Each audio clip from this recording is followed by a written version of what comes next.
तो आज का वीडियो बहुत ही खास होने वाला है क्योंकि आज के इस वीडियो में आपको सोशियोलॉजी के एक बहुत ही इंपॉर्टेंट क्वेश्चन का हेडिंग बना करके दिखाऊंगा और बताऊंगा कि हेडिंग कैसे बनाया जाता है। तो आप इस वीडियो को पूरा अंत तक जरूर देखिएगा क्योंकि इस वीडियो से आपको बहुत कुछ सीखने को मिलेगा जो आपके बी एग्जाम में काम करेगा।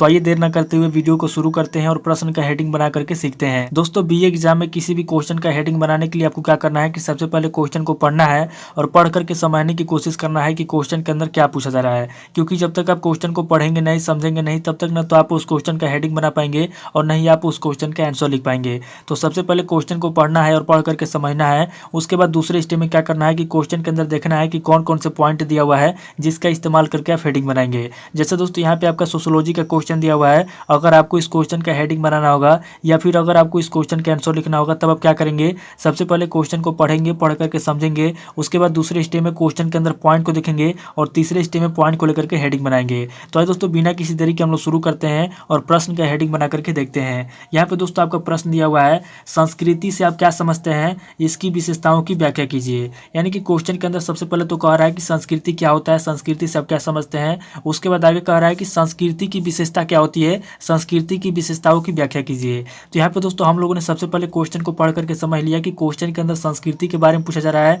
संस्कृति की विशेषताओं का उल्लेख करने के लिए कहा जा रहा है। अब दोस्तों दूसरे स्टेप हम लोग क्या करेंगे, दूसरे स्टेप हम लोग क्वेश्चन के अंदर पॉइंट को देखेंगे। तो यहाँ पे दोस्तों इस क्वेश्चन के अंदर पॉइंट की बात की जाए तो यहाँ पे दोस्तों आपका पहला पॉइंट हो जाएगा संस्कृति, क्योंकि दोस्तों क्वेश्चन के अंदर सबसे पहले संस्कृति के बारे में पूछा गया है, इसलिए दोस्तों आपका पहला पॉइंट हो जाएगा संस्कृति। अब दोस्तों दूसरे पॉइंट की बात की जाए तो यहाँ पर दोस्तों आपका दूसरा पॉइंट हो जाएगा संस्कृति से आप क्या समझते हैं, क्योंकि दोस्तों क्वेश्चन के अंदर पूछा गया है कि संस्कृति से आप क्या समझते हैं, इसलिए दोस्तों आपका दूसरा पॉइंट हो जाएगा आप क्या समझते हैं। अब दोस्तों तीसरे पॉइंट की बात की जाए तो यहाँ पर दोस्तों आपका तीसरा पॉइंट हो जाएगा इसकी विशेषताएं, क्योंकि दोस्तों क्वेश्चन के अंदर संस्कृति की विशेषता पूछा गया है, इसलिए दोस्तों इस क्वेश्चन का तीसरा पॉइंट हो जाएगा विशेषता। तो यहाँ पर दोस्तों इस क्वेश्चन के अंदर देखा जाए तो आपका टोटल 3 पॉइंट दिया हुआ है जिसका इस्तेमाल करके हम लोग हेडिंग बनाएंगे। तो यहाँ पर दोस्तों हम लोगों ने सबसे पहले क्वेश्चन को पढ़ करके समझ लिया, उसके बाद दूसरे स्टेप में हम लोगों ने क्वेश्चन के अंदर पॉइंट को भी देख लिया। अब दोस्तों तीसरे स्टेप हम लोग क्या करेंगे, तीसरे स्टेप हम लोग पॉइंट को लेकर के हेडिंग बनाएंगे। तो यहाँ पर दोस्तों इस क्वेश्चन का पहला हेडिंग हम लोग क्या लिखेंगे, तो दोस्तों मैं आपसे हर वीडियो में बताता हूँ कि किसी भी क्वेश्चन का पहला हेडिंग या तो परिचय लिखेंगे, या तो परिभाषा लिखेंगे, या तो प्रस्तावना लिखेंगे, या तो भूमिका लिखेंगे। चूंकि दोस्तों ये सोशियोलॉजी का क्वेश्चन है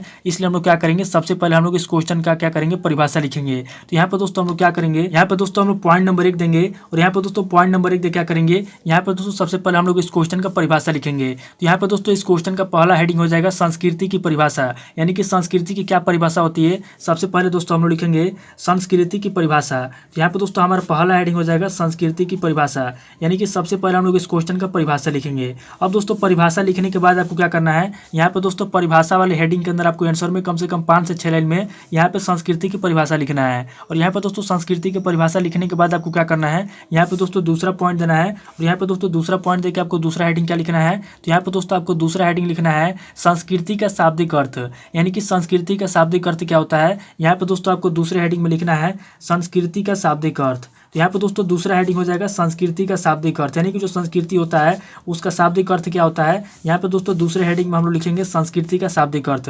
अब दोस्तों संस्कृति का शाब्दिक अर्थ जो हम लोगों ने हेडिंग लिखा है इसके अंदर आपको क्या करना है, यहाँ पे दोस्तों आपको कम से कम 8 से 10 लाइन में या फिर आपको जितना भी याद है यहाँ पे दोस्तों इसके आंसर में आपको लिख देना है। और यहाँ पर दोस्तों आप लिख लेंगे उसके बाद क्या करना है, यहाँ पे दोस्तों आपको तीसरा पॉइंट देना है और यहाँ पे दोस्तों तीसरा पॉइंट देकर आपको क्या करना है, यहाँ पे दोस्तों आपका जो क्वेश्चन के अंदर तीसरा पॉइंट दिया हुआ है विशेषता, आपको क्या करना है कि तीसरे पॉइंट को लेना है और तीसरे पॉइंट को लेकर के तीसरे हेडिंग में लिखना है संस्कृति की विशेषता, यानी कि संस्कृति की क्या विशेषता होती है। यहाँ पे दोस्तों हम लोग लिखेंगे संस्कृति की विशेषताएं, यानी कि जो संस्कृति होती है संस्कृति की क्या विशेषताएं होती है। यहाँ पे दोस्तों आपको लिखना है संस्कृति की विशेषताएं।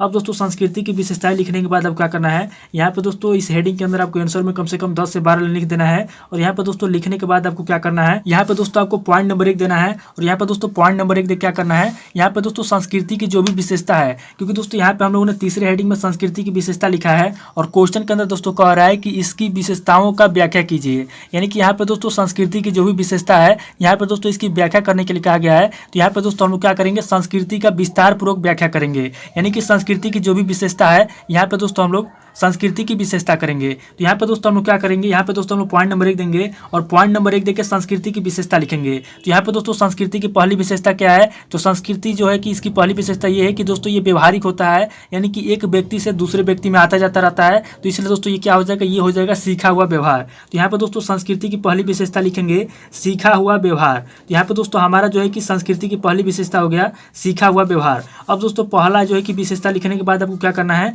यहाँ पे दोस्तों आपको कम से कम 3 से 4 लाइन में इसके आंसर में आपको लिख देना है। और यहाँ पे दोस्तों अब लिख लेंगे, उसके बाद क्या करना है, यहाँ पे दोस्तों पॉइंट नंबर 2 देना है और पॉइंट नंबर 2 देकर संस्कृति की दूसरी विशेषता लिखना है। यहाँ पे दोस्तों दूसरी विशेषता इसकी हो जाएगी संचारशीलता, यानी कि जो संस्कृति होता है, संस्कृति दोस्तों एक व्यक्ति से दूसरे व्यक्ति में आता जाता रहता है, बातचीत के द्वारा, व्यवहार के द्वारा, संस्कार के द्वारा। तो यहाँ पे दोस्तों हम लोग लिखेंगे संचारशीलता, यानी कि संचारित होता रहता है, इसलिए दोस्तों ये क्या होता है, संचारशील होता है। तो यहाँ पे दोस्तों संस्कृति की दूसरी विशेषता हम लोग लिखेंगे संचारशीलता, यानी कि जो संस्कृति होती है एक व्यक्ति से दूसरे व्यक्ति में संचारित होती रहती है, तो इसलिए दोस्तों इसकी दूसरी विशेषता हो जाएगी संचारशील। अब दोस्तों यहाँ पे दूसरी विशेषता के अंदर हम लोग क्या करेंगे, यहाँ पे दोस्तों कम से कम 3 से 4 लाइन में संचारशीलता के बारे में यहाँ पे लिख देंगे। और यहाँ पे दोस्तों लिखने के बाद आपको क्या करना है, यहाँ पे दोस्तों आपको तीसरा पॉइंट देना है और तीसरा पॉइंट देकर आपको क्या करना है, यहाँ पे दोस्तों संस्कृति की तीसरी विशेषता लिखना है आपको। तो संस्कृति की तीसरी विशेषता क्या है, तो संस्कृति की तीसरी विशेषता है सामाजिक, क्योंकि दोस्तों इस समाज के अंदर हर व्यक्ति के अंदर जो है कि थोड़ा बहुत पाया जाता है, तो इसलिए दोस्तों हम क्या करेंगे, इसको सामाजिक होता है। तो यहाँ पे दोस्तों इसकी तीसरी विशेषता लिख देंगे हम लोग सामाजिक।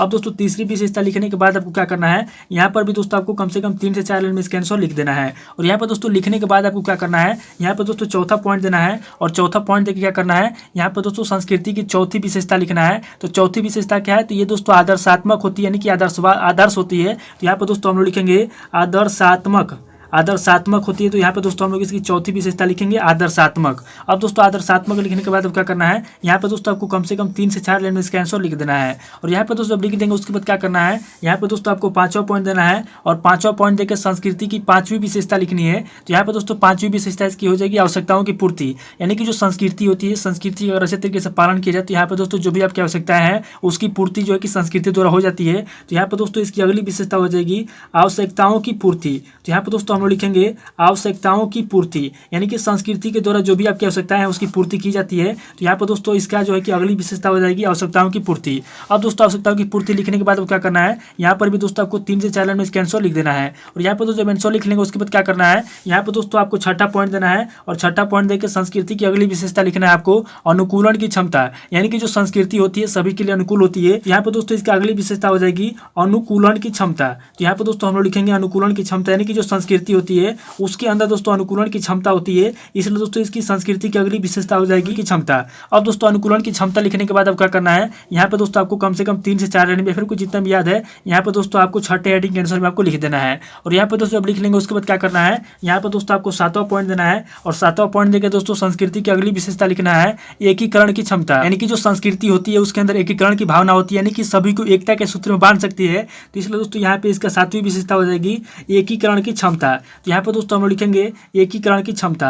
अब दोस्तों एकीकरण की क्षमता लिखने के बाद अब क्या करना है, यहाँ पे दोस्तों आपको कम से कम 3 से 4 लाइन में इसका आंसर लिख देना है। और यहाँ पे दोस्तों आंसर लिख लेंगे उसके बाद क्या करना है, यहाँ पे दोस्तों आपको 4था पॉइंट देना है और यहाँ पे दोस्तों 4था पॉइंट देकर आपको क्या करना है, यहाँ पे दोस्तों आपको अगला हेडिंग लिखना है संस्कृति का महत्व, यानी कि संस्कृति का क्या महत्व है। यहाँ पे दोस्तों हेडिंग में लिखेंगे हम लोग संस्कृति का महत्व, यानी कि संस्कृति का क्या महत्व, यहाँ पे दोस्तों हम लोग संस्कृति का महत्व लिखेंगे। अब दोस्तों संस्कृति का महत्व लिखने के बाद आपको क्या करना है, यहाँ पे दोस्तों आपको 8 से 10 लाइन में फिर कुछ जितना भी याद है यहाँ पे दोस्तों इस हेडिंग के अंदर आंसर आपको लिख देना है। और यहाँ पे दोस्तों अब लिख लेंगे, उसके बाद क्या करना है, यहाँ पे दोस्तों आगे अगर आपको कोई पॉइंट याद आएगा तो लिखेंगे, नहीं याद आएगा तो क्या करना है, यहाँ पे दोस्तों एक बार क्वेश्चन को देख लेना है कि क्वेश्चन के अंदर जो भी पॉइंट दिया हुआ था क्या आपने सभी पॉइंट को लेकर के लिख लिया। तो यहाँ पे दोस्तों क्वेश्चन के अंदर जो भी पॉइंट दिया हुआ था हम लोगों ने सभी पॉइंट को लेकर के हेडिंग बना लिया। अब दोस्तों क्वेश्चन के अंदर कोई भी पॉइंट नहीं बचा हुआ था, लास्ट में हम लोग क्या करेंगे, लास्ट में दोस्तों यहाँ पे हम लोग 5वां पॉइंट देंगे और 5वां पॉइंट देकर क्या करेंगे, यहाँ पे दोस्तों लास्ट में हम लोग निष्कर्ष लिख देंगे, यानी कि इस क्वेश्चन का क्या निष्कर्ष निकलता है लास्ट में हम लोग निष्कर्ष लिख देंगे। और निष्कर्ष के अंदर क्या करेंगे, यहाँ पे दोस्तों 5 से 6 लाइन में इसके आंसर में लिख देंगे, यानी कि जो भी निष्कर्ष निकलता है